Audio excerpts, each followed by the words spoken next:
So he says it's as if there's an over-merging of the self, was how it was worded before, but you could also term that dissolution of ego. But so we tend to think of dissolution of ego as a good thing.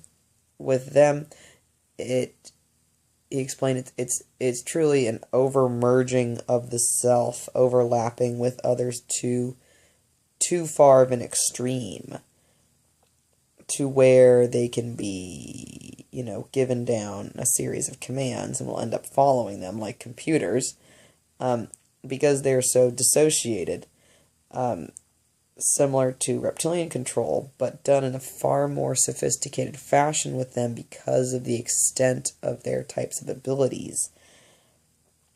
And so that it's actually easier with them to get them to go along, but also to program them very much like robots, because of the zeta reticuli genetic that is there, but that most of the behavior actually results from, one, the exposure to that energy, this iridescent blue type dark energy from birth, and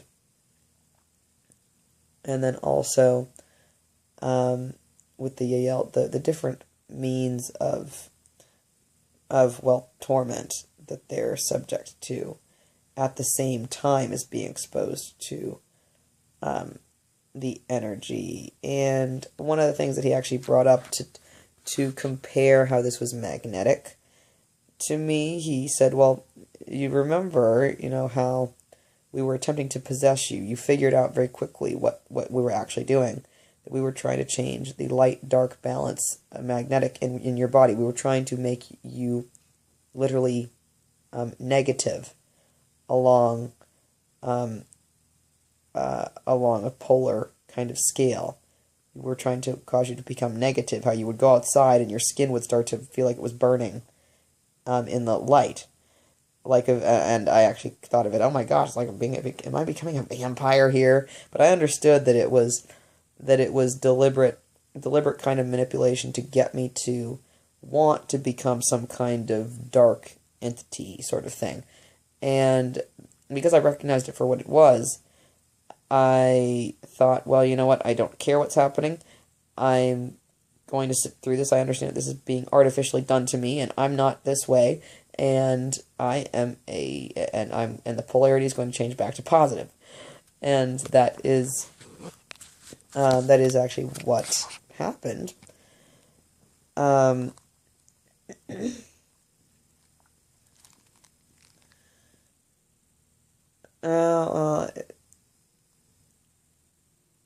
So I'm trying to actually ask him, so what in terms of energy do you go about consuming now? And he says that's not a good idea to describe. You see what they're trying to do, through whatever means they can. You saw the comment that the kid made, and he said, you shouldn't be mad at him. He was being very controlled, and being almost dictated in a way what to say, though not completely dictated, though to a degree. Certain things that were thrown in there that he said you could hear. You heard this. You've seen this. You've seen how we've controlled these things. And so you shouldn't be mad at that person. They hardly really knew what they were doing, most likely. So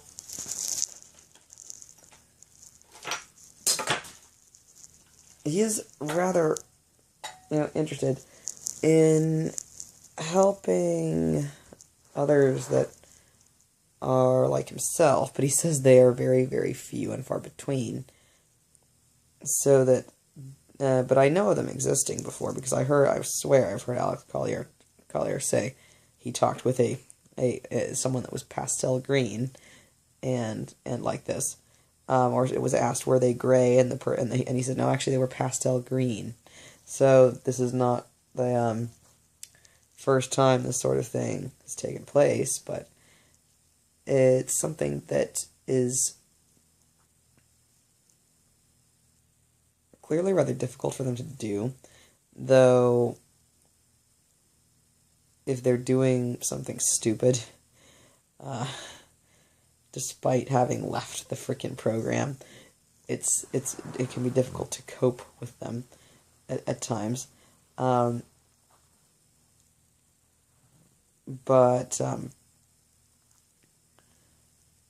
what I've noticed is that as the level of dissociation starts to drop,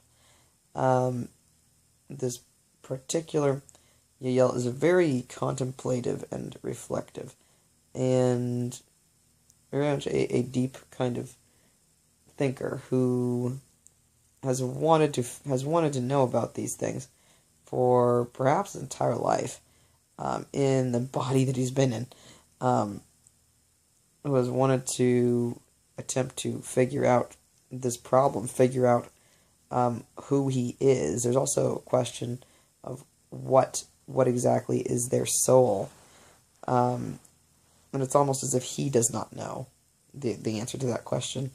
And he would have kind of an attitude, as I was watching the different things, of that, oh, well, when they say oversoul and they say group soul, is, yes, this is a kind of an understood concept, but it's almost being used simply to fool you more so than actually them understanding it, is what he said. So I said, well, all right, that sounds like an accurate assessment after you showing up outside my window when I refused to be possessed, asking me, what do you want? And then when I said, well, what do you want? And he said, shoot you, and broke my torchlight and make it look like a gun. Yeah, this is the same Yahyel who did that, like, several months ago.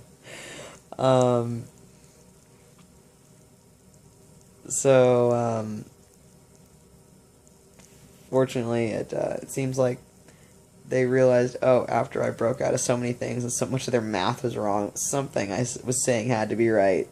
Something I was saying had to be right.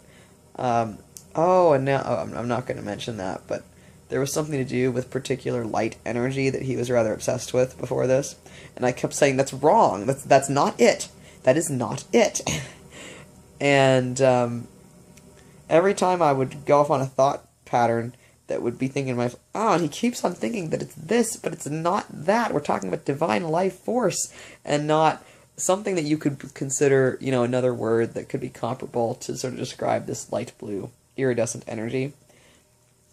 And now that I think about it, the people that were writing those different books were involved in all this dark stuff, were humans that were involved in the dark stuff. So now it makes sense. Yeah, it's called divine life force, not not what you were thinking of before. No, and he seems to understand this concept in a strange kind of way. All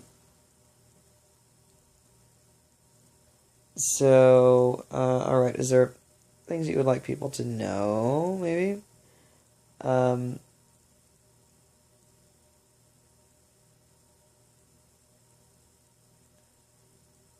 That humans should not, right now, participate in the hybridization until they figure out what the heck they are actually doing. And you have to create the opening to participate in the hybridization. They don't know how to do it to you except to cause you to somehow create the openings for it. So simply keep yourself away from it, because you have no idea what they might end up doing to you if you create yourself into that kind of opening and then don't know how to create yourself out.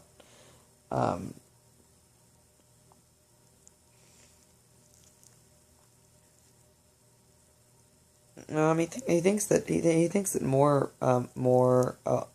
more entities that are kind of like him, more able to transmute. That would be the small Yahyel, or ones with reproductive systems, or the human Yahyel hybrids, having the most advantage along those lines for even attempting the transmutation. Though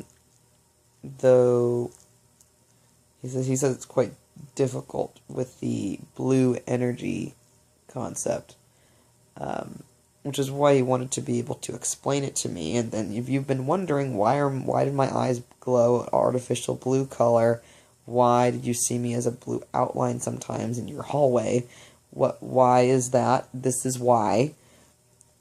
And it's very, very bad and sinister, and you have to stop it.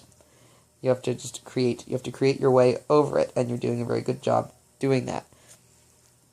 And I'm interested to see what he starts to act like as we go on here, because he's slowly acting quite a bit different, or just not nearly as totally nuts, as if understanding. Wait, this is why I act as what people call crazy and evil?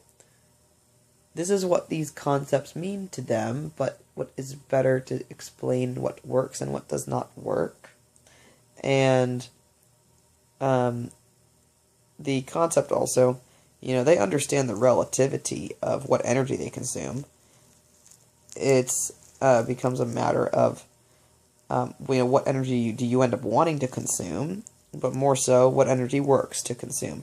It does not work, if they want to keep on surviving, to consume that dark or light blue energy. They have to literally allow their cellular structures to change,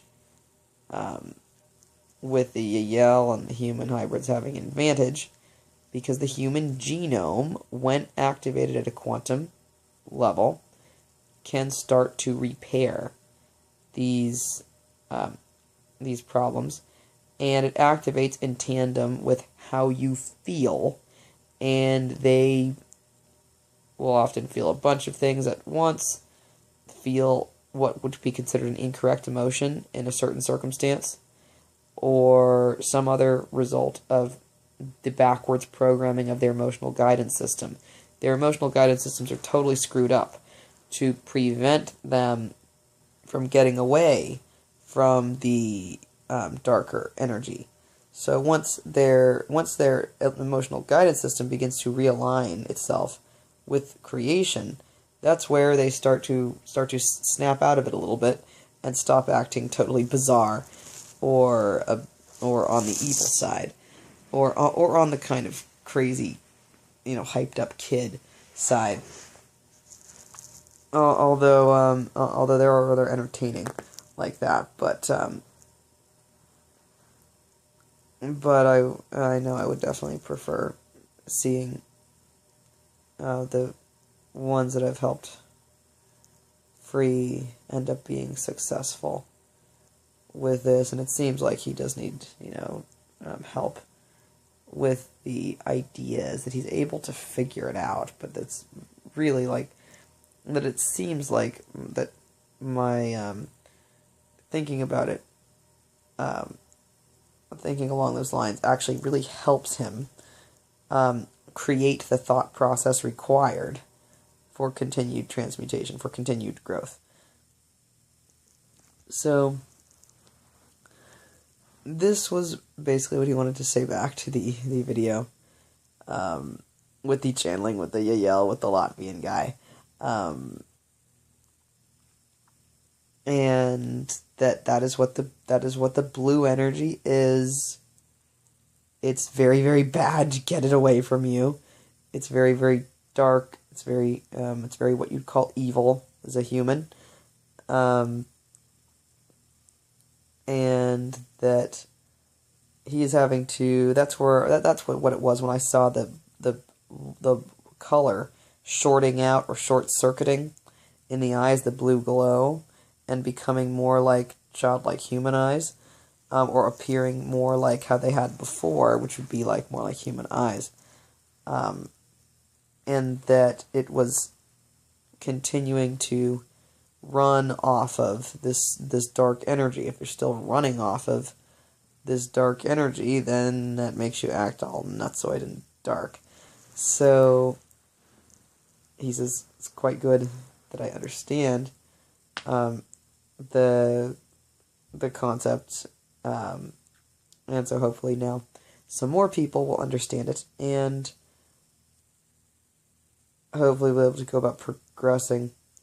Now, I would like to speak, as far as reptilian ascension, but sometimes that can make people, a little bit antsy, I've noticed. But when talking about Yahyel ascension, no one thinks of Yahyel ascension exactly. And putting quite a bit of thought into it seems to help actually ground. That's what he needs is grounding, and that helps ground his own frequency, which also helps keep things protected around here.